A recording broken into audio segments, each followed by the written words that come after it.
I'm Connor Northrup. I'm now joined by UFC lightweight Drakkar Klose, who takes on Jeremy Stephens at UFC on ESPN 22, April 17th. How are you, Drakkar? I'm doing great. Thank you for having me. Yeah, no, thanks for joining me. And now, you were just in Vegas for Courtney's fight. I'm assuming you're back. Are you back in Arizona now? Yeah, we packed our stuff up after that bull crap decision and Hmm. came back. Yeah, you still like haven't. It's kind of weird because like you still haven't fought like in front of like in no crowd yet. What was it like? I'm sure you've cornered other guys, but like what has it been like in Courtney's corner? Kind of experience that with like no crowd. Like is it kind of like weird or like what is that like? I think that'd be my third fight cornering her with no crowd. Yeah, Um, I think it's a little bit better because you can hear the coaches and you know you don't have the fans hyping you up sometimes. When you hit somebody and you in your head you know it's not a good hit, but they think it's a good hit, and you get a little too excited. yeah. I know you kind of comment on the decision already, but what'd you kind of make of like that entire fight? I mean, it was a war, no matter who won that. Um, I don't know what the judges were watching. Um, Courtney definitely won the first. She lost the second, and definitely won the third. Hmm. Like going into the third, I told her she was up. It was 1-1, and she had to win this third round, and I thought she did enough to win it. But you can't leave it to the judges, I guess. Yeah. Win or lose too, just from your standpoint, just knowing someone like being that close and like obviously you know what it's like to get in there and do that and the sacrifices, but you also see what she puts in and things like that. Like, I mean, that has to be motivating in itself, no matter what the outcome is. Yeah, it's definitely motivated. You know, it made me want to go in there, against Jeremy Stephens and just go get the job done quick and don't leave it to the judges because it just the system's messed up. What's the point of having judges if they're not gonna score it right? So Yeah. Do you think that's like a big problem in the sport right now? I think it is because I don't think most of these guys have any type of mixed martial arts background. So like, how can someone that knows nothing about any of the sports judge the sports? So Yeah. it's crazy. Yeah. While we're on the topic, like real quick too, and one thing I just feel like I've been noticing more, and I've seen the commentators talk about it more too, but the whole like 10-8 thing, like I don't think that really played a role in Courtney's fight, but like with the 10-8 rounds too, like do you feel like those are kind of like given like more easily now than maybe a few years ago? Because I don't know, I feel like they kind of give out the 10-8s rather quickly nowadays. Yeah, definitely. Like the Izzy fight. Yeah. Uh, I don't think those were 10-8 rounds, but it's just crazy. And I think that was the same judge that gave the other girl in Courtney's fight, to think two of those rounds. And it's like, I don't know. Hopefully, if he's one of the judges for my fight, I know if I just take Jeremy down, I'm gonna win. Yeah, there you go. At least you know that much, I guess, right? So, Yeah. but just we were kind of talking about it before we start recording too, but with Jacksonville too, that was obviously big news this week and things like that. And you obviously have your fight ahead of you now, but I mean, is that something you're kind of excited to see as a UFC fighter, knowing that maybe fighting in front of fans, isn't that far away? Yeah.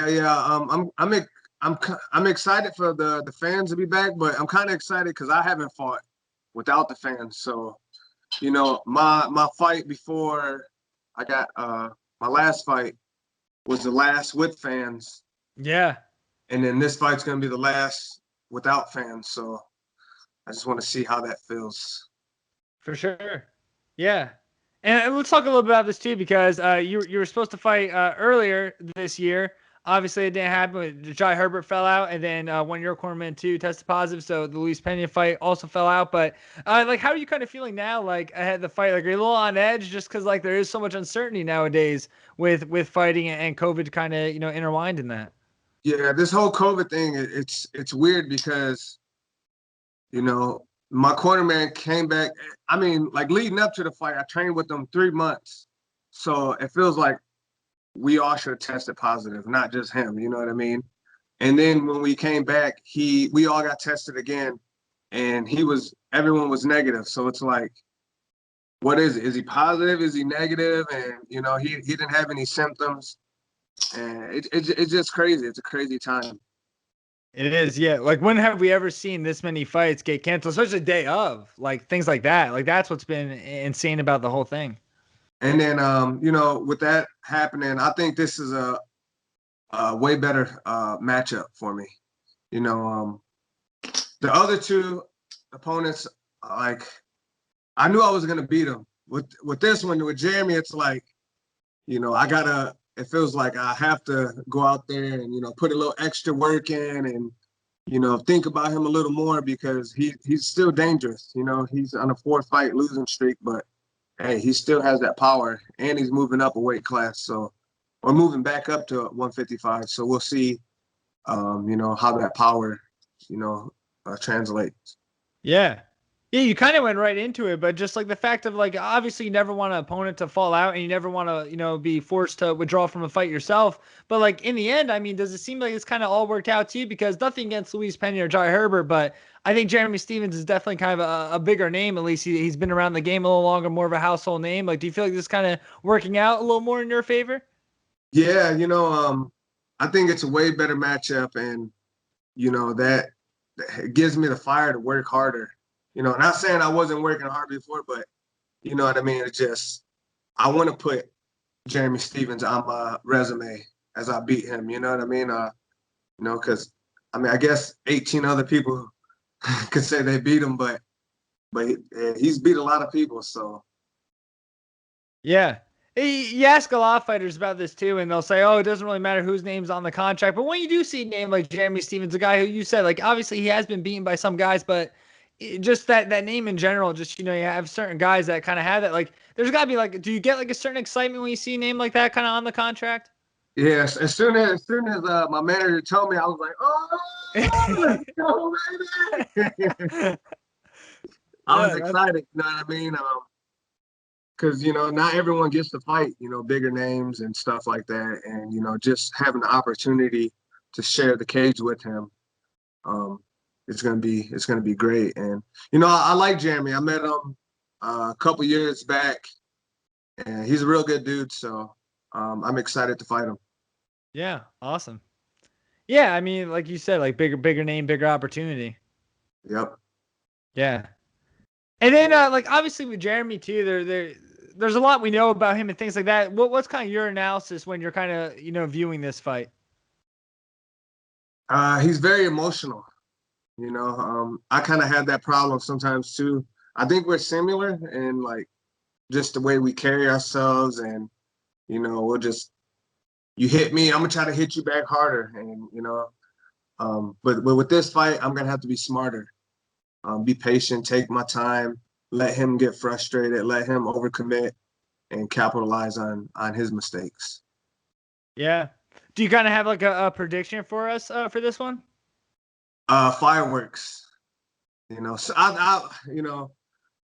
my last fight, always like, oh, I don't want to be on someone's highlight reel, all that. Everything happened in one night, and I'm like, I don't have to worry about that problem anymore. Like, sometimes you fight with that fear of, being on someone's highlight. But since I'm already on someone's highlight now, I can fight a little bit more freely. Yeah. Could you feel that weight kind of like lift off your shoulders a little bit?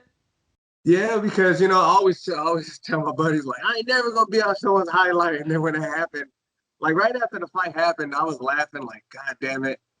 I can't believe every time Benil fights, they're gonna show that clip. Yeah. How does that feeling compare to maybe like that first loss when you suffer that first loss? Is it different or is it kind of the same? A lot different because my first loss, it to me in my head, like, I didn't lose. You know what I mean? He Mm, didn't do anything to me, but this, he actually stopped me. You know what I mean? The ref had a, the ref stopped it, so I actually count that as my first loss. The other one, he didn't do anything. I still thought I won that fight, but yeah. And since you said too, like you kind of felt that weight like off your shoulders, like what's the biggest difference I guess you've noticed in like sparring, in training? Like what's the biggest change about you that you've noticed since then? um, just be me, be free. Just with this whole social media thing, it's like, don't worry about what people think, because you know why? At the end of the day, they're not paying my bills. And Exactly. if they were paying my bills, I would worry about them. But now it's like it's too many trolls, You know what I mean? That live at home with their mom and just Yeah. talk. So Yeah, the keyboard warriors, as they say. yeah. But another question too, just with this whole Jeremy thing, like we talked about, kind of who he is. For you, like if you get the win on April 9th, 17th, 17th, 7. yeah. Like what does that mean to you? Like, what is a win over Jeremy? Do you think where do you think that puts you? To be honest, like if I go out there and do what I think I'm gonna do to him, I might drop down to 45s, and Wow. you know what I mean. Because if he was down there and doing this thing down there, because right now my weight's low because of my last fight, so I think I can make it. I've never even got close to making it, but now I'm a little bit smarter. I'm not just eating junk food and doing stupid stuff like I used to. I'm a little bit more disciplined. So Yeah. so I might drop down to 45 and try to, give that a shot because Yeah. 55, because right now 55, it's the same 4 or 5 people fighting, and it's kind of a waste of my time. You know what I mean? To even try to fight for a belt up there. Yeah. Is this something you've thought about for quite some time? Like, when did you when did this kind of pop in your head of maybe something that you actually want to kind of jump into? Going 45s? Yeah. Just the other day because my weight was so Okay. low. Yeah, well, I'm catching you at a great time then. Yeah. But and like you talked about with the 155 and the same guys kind of in that rotation, do you feel like it's a little less politics a weight class lower? Definitely, definitely. I think if I go down there, 2 or 3 wins, I could be fighting for a belt. Compared to 55, who do we got? Charles Oliveira was he on a 7-8 fight win streak, and he's not even brought up in the conversation. So it's like, or I could leak a sex tape and get 1 million followers, and then maybe I could fight for the belt. Maybe 145 is the better move. I Yeah. don't want you to have to do all that. That's too much, but but yeah, and like also too when you talk about 145 too, like you say, like you've been doing this for a while, like is there a sense of excitement that comes with that? Like, oh man, like there's a lot of new opportunity down there. Yeah, definitely. Just try something new. I've been comfortable doing what I've been doing for so long. Maybe it's time to switch it up and see how things play out. Yeah. If this fight does go your way, like, is there like a percentage of like that the likability of that you would go down to 145? Like, are you leaning more towards that than not? If I go out there and knock him out like in the first 30 seconds, I'm definitely gonna go down to 45s. Yeah. Also, Or too, just I go out feel there and just dominate him. Even if I dominate him for 3 rounds, you know what I mean? Like, still probably drop down there. yeah. And then one of my last things too. I mean, you're talking about this move to 145, but with we talked about Luis Pena and Jai Herbert. Like, are those fights that you're interested maybe in the future of kind of rebooking those? Is there one more than the other? I would love to fight both of them because that's 2 easy paychecks. That's the only thing that taking this Stevens fight, now it's like it's a 50-50 chance, of getting that, my win bonus with them. Those 2 guys, it was 100% I'm gonna get that win. So Yeah. so As I'm playing kind of like matchmaking here too, when you look at the 145 division, is there anyone that not even just like a mean thing or ill will thing, but is there anyone that you're like, oh, I just like love to get in there and like mix it up with that guy? um I wouldn't want to fight my homies down there. You know what I mean? But Hmm. uh be honest, anyone, the quickest way to, hopefully get a title shot. Yeah, the express route for sure. Yep. All right, Drakkar. I mean, anything else that you want to add before I let you go? No, just thank you. I appreciate you taking that time out and wanting to interview me. And Yeah, no problem.